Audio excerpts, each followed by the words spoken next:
This is what we have been dealing with.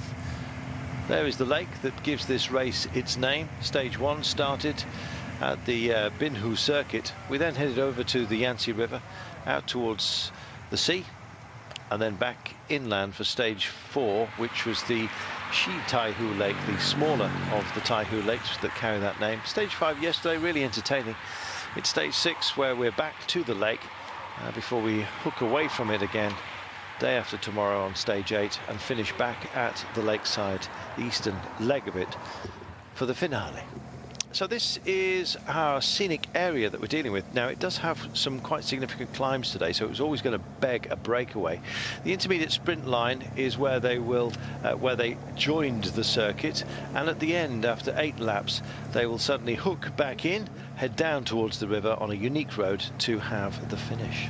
So they signed on this morning. Mareczko still leading. In fact, overall, we were absolutely right yesterday morning with Andrea Paolini, who took the day's stage 1 second behind. Zanotti, I beg your pardon, took the stage. He's third, 3 seconds down. So some real talent has come out to the fore. Off they went this morning, rolling out on a unique part of the road. In fact, this will be our finish, but in the opposite direction, essentially.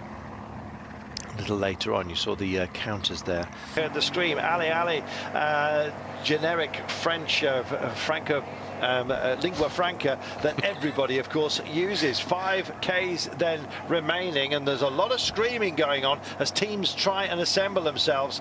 There's a lot of road space to play with as well. It's allowing just about everyone to mob the front. There's a big turn at 2.2 to go, and that's the first race, the first part of the phase of the approach they've got to master. Yeah, it certainly is, and the difficulty here now is we've still got just under 5 kilometers to go, so they, the Southeast guys need to keep position, and ideally by the help here now of the Skydive Dubai riders to just stay up there, stay near the front, stay out of trouble, but without actually spending too much energy doing anything. You know, I think Park Hotel here now hitting the front. They've got the whole team up there, but it's still too early to do so. And this is where Dal Colle has done such a great job for Mareczko from the southeast in just keeping calm, keeping placed in a good in the perfect position, and then when the timing is right, then hit the front. Because this here now with 4.3 kilometers to go, effectively they're going to need to do some big turns to keep this going. Have you seen who's just come back in with Kolos? It's the Ukrainian Jambik Kononenko, who wants to offer up something despite the fact that he's been in the break all day. What a great teammate he's going to be for Vitaly Butz if he does deliver him.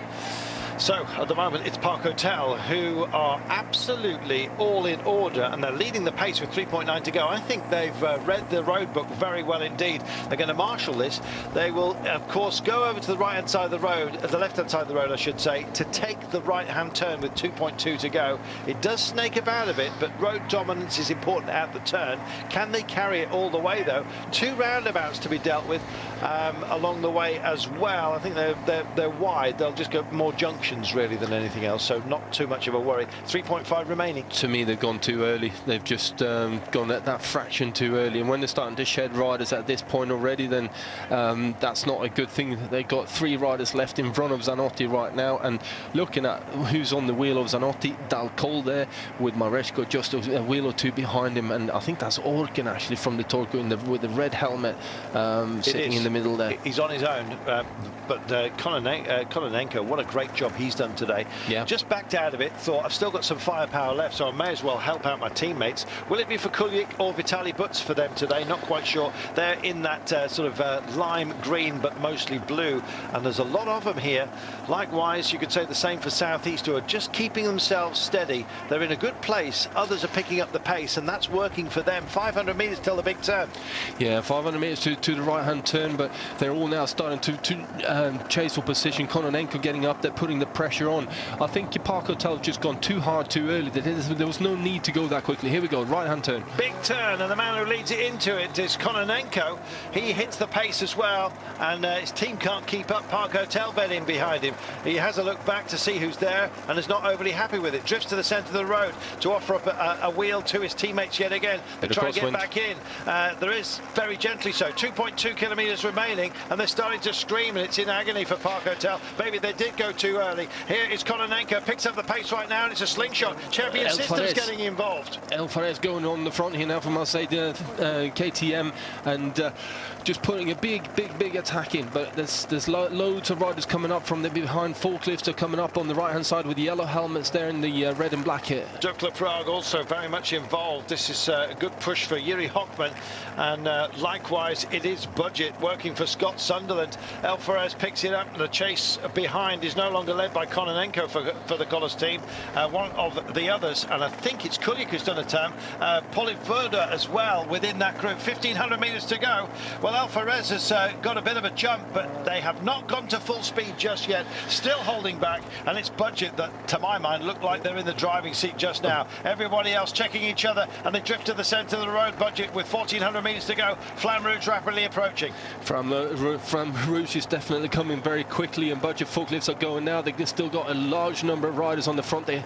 I think Mareczko's just a fraction off the line there. Jiri Hockman also involved. 1.3 remaining then, and they're starting to break down, and here comes Mareczko in the orange along with his teammates. Also in the frame is Örken, very much so, the Turkish rider from Torku in the green. 1,100 metres now, big check over shoulders. Budget in great position at the moment. Sunderland and Wittmitz will be the last two for them, pulling over to the side of the road, and suddenly Park Hotel are nowhere to be seen. Örken is stalking, and he's just in front at the moment of Mareczko. Örken in the green, Mareczko in the orange, following through as well. Sunderland's also in the frame, directly behind Mareczko, so he's going to get a great lead in. Doesn't need his team anymore. Here we are then, this is the big one. They all start to open up. Last man, Zupa turns on the pace right now. Who's going to get the advantage though? Örken's in there for Turku, and there is Mareczko, waiting.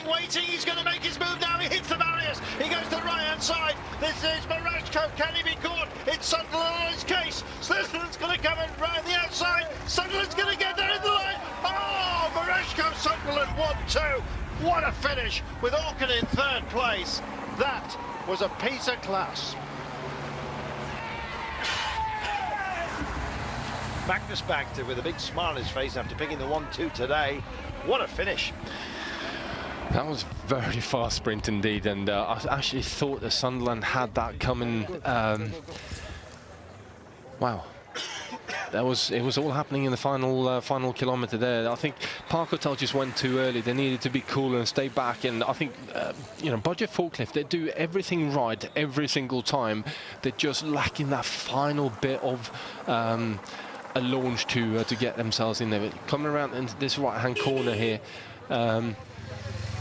which I don't exactly know where that was on our sort of stage finishing map, but nevertheless they've done it. It was kind of that big junction with about the Flamme Rouge. And then southeast are starting to move, and it's Zupa that's opening up the sort of the first part of this sprint, and then they got Dal Cole who's doing the final real big launch with, I think that's Örken on the wheel there, but Mareczko, that is just so cool, just stays back and just sits on the wheel of Örken, knows that he's got a good launch for him then, and I think it's just textbook by Southeast, by just staying so cool, so calm, and just waiting for the right moment. And Dalcol just does a great turn of speed every time that he leads out.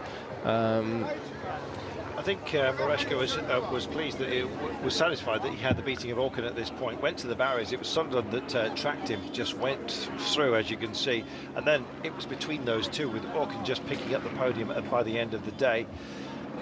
Getting to the line first, Mareczko yet again, with Sunderland just not quite having the pace. Good ride by Örken, and a poor one, unfortunately, by Park Hotel. It was Graziato that really was out of space. Zanotti trying to get in the frame, but it was all too late. His team had done too much too early. Backing out of it southeast for the last 5Ks was exactly the right thing to do.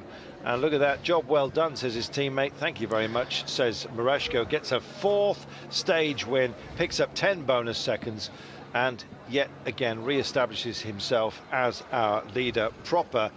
Not that he has ever lost that jersey, but it was getting close yesterday. He led by a second, picked up 3 bonus seconds on the first of today's intermediate sprints, adds 10 to that again, so 13 in the bag. Goodness me, Mareczko, are we looking at our champion? It certainly looks that way. Good work by Southeast. They can't help themselves. We're going to take ourselves a brief commercial break, and then we'll be back if we manage to have a chat with the great Jakup. They'll be erecting a statue to him locally. It'll be a little one. Back in a moment. Welcome back. There's our crossroads finish today. Mareczko taking the day and 10 seconds bonus, finishing ahead of Scott Sunderland, who gets 6 seconds. Örken, of course, picks up 4. Zanotti finishing 4th place, so not a good day for him. Trailed by a second yesterday, but the 13 that Mareczko has assembled today, 3 in the first intermediate sprint plus 10 at the line, means that it's a 14-second gap now overall ahead of Zanotti. And there is our winner. 4 stage wins, and the terrain ominously is coming to him. Today was not one that really favoured him ultimately, but right now I think you're looking at potentially our overall winner by the end of this event. So we'll just double check on the overall classification, confirmation of that. Provisional, of course, but it looks solid to us. Mareczko then leads Palini by 14 seconds. Zanotti is 15 seconds adrift. Siskevicius is 18 seconds down. This is a significant gap now, especially with the roads being easier to manage, I think. And Southeast have proven